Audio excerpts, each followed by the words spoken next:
Sejam muito bem-vindos ao Doxa e Episteme. Hoje temos mais um episódio do bloco Mundo das Ideias, com o tema Decifrando a Crença Religiosa, André Cancian. Sempre tive a curiosidade de entender por que se acredita na existência de Deus. Quero dizer, eu sei que Deus não existe, mas sei também que se acredita nele. E, se se acredita, deve haver algum motivo para isso, algum motivo humano. Porém, como os próprios indivíduos que creem nesse tipo de entidade parecem ignorar esse tipo de detalhe, e como os ateus em geral contentam-se com refutações conceituais da existência divina, nunca foi fácil distinguir o melhor caminho a ser tomado para investigar esse tipo de questão. Seria fácil demonstrar que crenças religiosas estão equivocadas quanto ao mundo exterior. Porém, a ideia nunca foi simplesmente rotulá-las como equivocadas e encerrar a discussão. Queria também entendê-las quanto àquilo em que estão certas, isto é, quanto ao nosso mundo interior. Por que a crença religiosa funciona se sabemos que é falsa? A raiz emocional da crença. Depois de alguns anos refletindo sobre o assunto, cheguei a um modelo que parece razoável para explicar esse fenômeno. A premissa é que a crença religiosa baseia-se em sentimentos, sendo a racionalização de tais sentimentos, na forma de explicações, aquilo que constitui a esfera conceitual da crença religiosa. Sabemos que, nesse nível conceitual, no sentido de ser uma explicação para o mundo, a religião está em geral equivocada, havendo abundantes evidências disso no meio científico. Porém, o que nos interessa aqui é entender a esfera humana da crença religiosa, não o mero reflexo linguístico disso, as racionalizações desse sentimento. O problema é que, para tornar um sentimento comunicável, precisamos racionalizá-lo, transformá-lo em conceitos, e tais conceitos, baseando-se em sentimentos pessoais que antecedem a linguagem, serão algo incompreensível aos que não tiverem vivido esses mesmos sentimentos pessoalmente.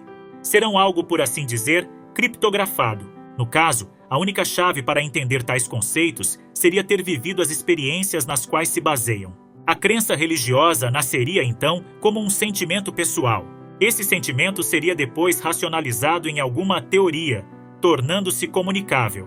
Porém, nesse processo de tradução sentimento-linguagem, só os que tivessem experimentado esses mesmos sentimentos conseguiriam entender o verdadeiro sentido do que quisemos dizer. Os demais permaneceriam incrédulos ou cegos à nossa verdade, pois não a viveram. Parece ser esse o mecanismo psicológico de uma verdade revelada. Nessa ótica, a raiz da religiosidade não estaria naquilo em que se acredita, isto é, nas explicações particulares que aprendemos a dar para nossos sentimentos. Isso diferiria de indivíduo para indivíduo. Pelo contrário, a religiosidade estaria nesses próprios sentimentos, tomados em si mesmos. Porém, em si mesmos, tais sentimentos são incomunicáveis. O importante está em notarmos que, por detrás da casca linguística de nossas crenças, que seria superficial, haveria esse nível mais profundo de nossas vidas, que é essencialmente emocional. E seria esse elemento emocional que nos inspiraria a criação de explicações, que, por sua vez, justificariam essas mesmas emoções racionalmente, num movimento circular de autovalidação. Vemos aqui uma clara hierarquia entre razão e emoção, estando a emoção decisivamente no controle, porém de uma forma dissimulada. Para entendermos a crença religiosa, seria preciso entendermos essa raiz emocional da qual nasce. Porém, como essa raiz emocional existe num nível pré-linguístico de nossas vidas mentais, parece impossível penetrar na questão religiosa diretamente, por meio da racionalidade, sem nunca ter vivido experiências religiosas. Seria como tentar entender o que é verde, sem nunca ter visto cores. Até aqui, tudo o que fizemos foi delinear como a crença religiosa parece nascer de um sentimento, o qual seria então racionalizado em alguma explicação, lembrando que tais explicações, à luz da ciência, quase invariavelmente se mostram equivocadas. Naturalmente, não haveria problema algum se a questão da religiosidade permanecesse restrita ao âmbito de nossa interioridade, como uma espécie de sabedoria de vida. Porém, quando passamos a buscar em nossas vidas interiores respostas para o mundo exterior, caímos no erro típico das explicações religiosas. O indivíduo projeta seus sentimentos pessoais como explicações para a realidade exterior, tentando explicar o mundo a partir de como se sente a seu respeito. Porém, como a física não está submetida aos nossos sistemas límbicos, o resultado disso é sempre uma interpretação falsa da realidade, centrada na perspectiva humana, e que não pode ser demonstrada de forma objetiva, pois só existe em nosso modo pessoal de sentir a realidade. Amigos reais e imaginários. Essa parece ser a mecânica essencial da crença humana, não apenas a religiosa. Convicções de base emocional parecem sempre basear-se nesse mesmo mecanismo de racionalização de sentimentos.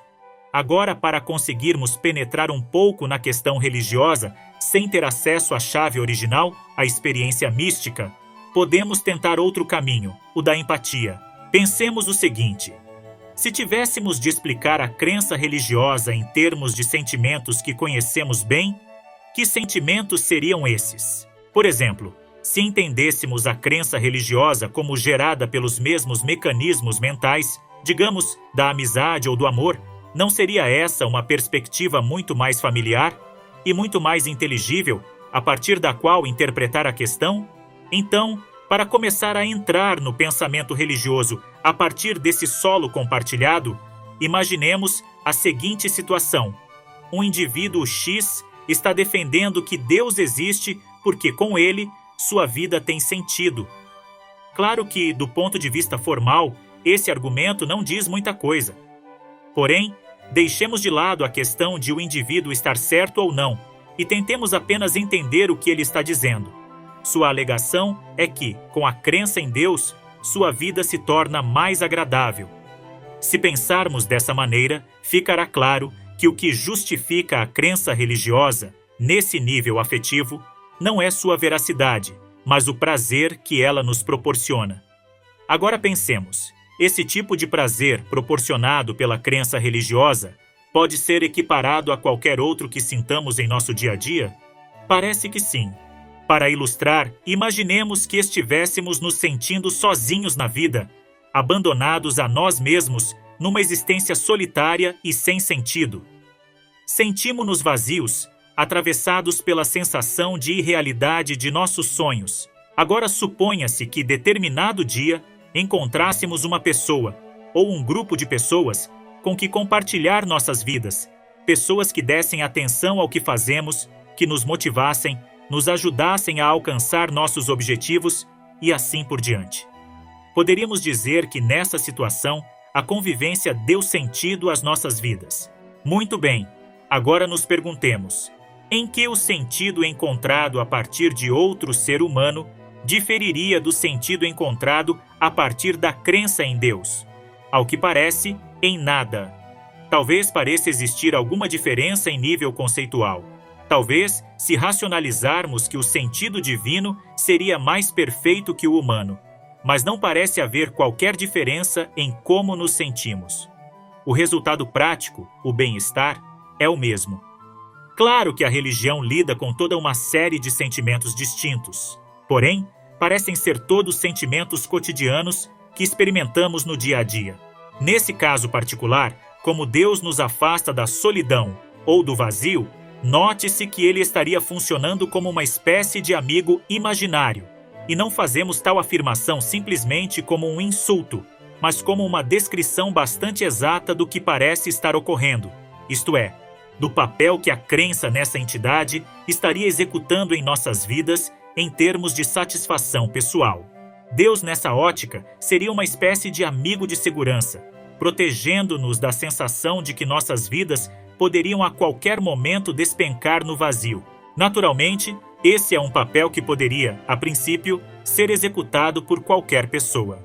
Porém, quando não temos ninguém ao nosso lado, o que nos resta é Deus. Assim, nessa lógica, indivíduos acreditariam em Deus pelo mesmo motivo que têm amigos, porque vivem melhor assim, racionalizando o desconhecido. Antes de encerrar a discussão, resta analisarmos um último ponto. a independência entre o que pensamos e o que sentimos. Para exemplificar essa ideia, consideremos que, aos olhos do indivíduo religioso, o prazer decorrente da amizade divina será em geral entendido como uma prova da existência de Deus. Porém, eis o detalhe interessante. Se refutássemos essa sua explicação e todas as demais que pudesse oferecer, ele deixaria de crer em Deus? Dificilmente, pois continuaria sentindo que Deus existe, sendo essa a verdadeira base de sua crença. Então, mesmo que o indivíduo tenha agora encontrado uma razão para crer em Deus, não foi essa razão que, originalmente, o levou a crer. Por isso, refutá-la também não o levará a descrer. Para que parasse de crer, precisaríamos fazer com que o indivíduo parasse de sentir que Deus existe. E parece difícil imaginar como isso poderia ser feito. Perceba-se que, no exemplo acima, as explicações do indivíduo religioso seriam apenas uma tentativa, mais ou menos desesperada, de justificar aquilo que sente, sendo óbvio que a motivação por detrás de seu comportamento não é entender o mundo, mas proteger seu objeto de afeto, a agradável sensação de sentir-se acompanhado que Deus lhe proporciona. Então, como suas explicações são simplesmente um meio, resulta que não faz realmente diferença se o indivíduo acredita que seu bem-estar decorre de um milagre divino, de uma iluminação espiritual ou de qualquer outra fantasia do gênero. Sua explicação é tão somente um palavrório vazio para uma realidade que ele ignora sobre si mesmo. As explicações racionais que damos para nossos sentimentos seriam, nessa ótica, simplesmente um véu de linguagem lançado sobre uma base irracional, sobre a qual não temos controle e que, em geral, não entendemos, indicando por que temos a tendência de explicar tais sentimentos de maneira simbólica, por meio de racionalizações, em vez de explicá-los literalmente. Nesse esquema, como já deve ter ficado claro, o conceito de Deus seria apenas um simbolismo para algo que o indivíduo sente. Ao falar da existência de Deus, o sujeito pensa estar falando de um ente exterior, mas, sem perceber, está descrevendo sua própria vida interior. A despeito de a alegoria usada para dar forma a esse sentimento ter acidentalmente tomado a forma de uma explicação para o mundo. Dentro disso, um detalhe interessante é que, apesar de não entendermos realmente a natureza e a significância da crença em Deus, nós agimos como se entendêssemos. Nós, em geral, também não entendemos por que queremos ter amigos, mas mesmo assim queremos tê-los.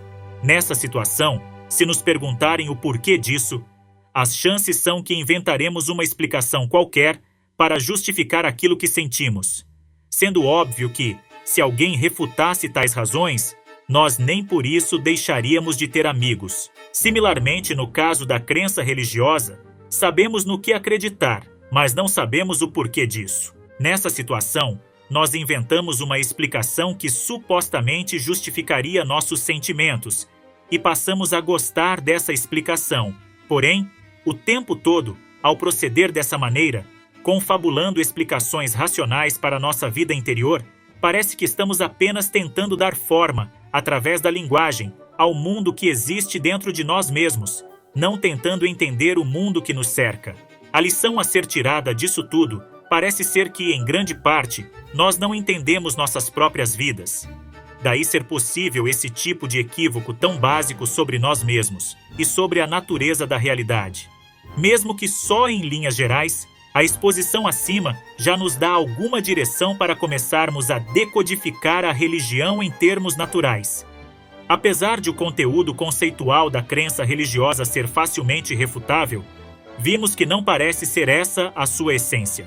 Parece haver algo essencialmente humano no que faz a religião funcionar, e esse algo não parece depender das explicações particulares em que se acredita.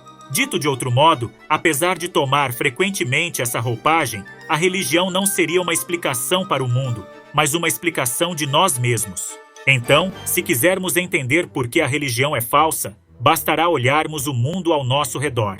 Porém, se quisermos entender por que é verdadeira, teremos de olhar para dentro de nós mesmos. Pois bem, por hoje é só. Caso tenha gostado, dê aquele like maroto, assine o canal e compartilhe com os amigos. Um forte abraço e vitória sempre! Procurando um caminho no meio do momento, escuto as vozes, sinto a pressão enorme, mas meu coração me guia, esquisito e sem nome.